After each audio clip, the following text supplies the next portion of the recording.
ఇది ఒరిజినల్‌గా రావడం ఎలా ఉన్నా, మనం కొట్టే నీమాస్త్రం, అగ్నాస్త్రం, బ్రహ్మాస్త్రం ఇలాంటివి చాలా ఉంటాయి. పుల్లటి మజ్జిగ ఇలా ఎన్నో రకాలుగా అంతర పంటలేస్తాము. ఆవాలు, మనం ఆముదం ఇలాంటి పెస్ట్ కంట్రోల్ పెంటలు మళ్ళీ ట్రాప్స్ ఉంటాయి. పువ్వులు ట్రాప్స్ కూడా పెడతాం. దాంట్లో పురుగులు వెళ్ళిపోతాయన్నమాట. ఇవన్నీ కూడా ఆర్గానిక్ ఫార్మింగ్‌లో ఉండవండి.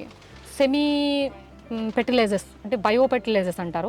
కాకపోతే మనకి అంత హాని కలిగించవు అవి ఆ ఫెర్టిలైజర్స్. వాటిని వాడొచ్చు అని చెప్తారు. వాళ్ళే గవర్నమెంట్ వాళ్ళే వీళ్ళకి ఎందుకంటే హైబ్రిడ్ విత్తనంతో పండిస్తారు ఆర్గానిక్ ఫార్మింగ్. హైబ్రిడ్ విత్తనానికి పవర్ ఉండదు. అంటే ఆ సీడ్కి శక్తి ఉండదు ఒరిజినల్గా. మీకు జెర్సీ ఆవుకిని నార్మల్ ఆవుకి డిఫరెన్స్ తెలుసు కదా, ఒంగోలు మన దేశీ ఆవుకి. సో జెర్సీ ఆవు వచ్చేసి 60 years బ్యాక్ పుట్టింది. ఒక పంది సంథింగ్ దేంతో కలిపి దాన్ని తయారు చేశారు.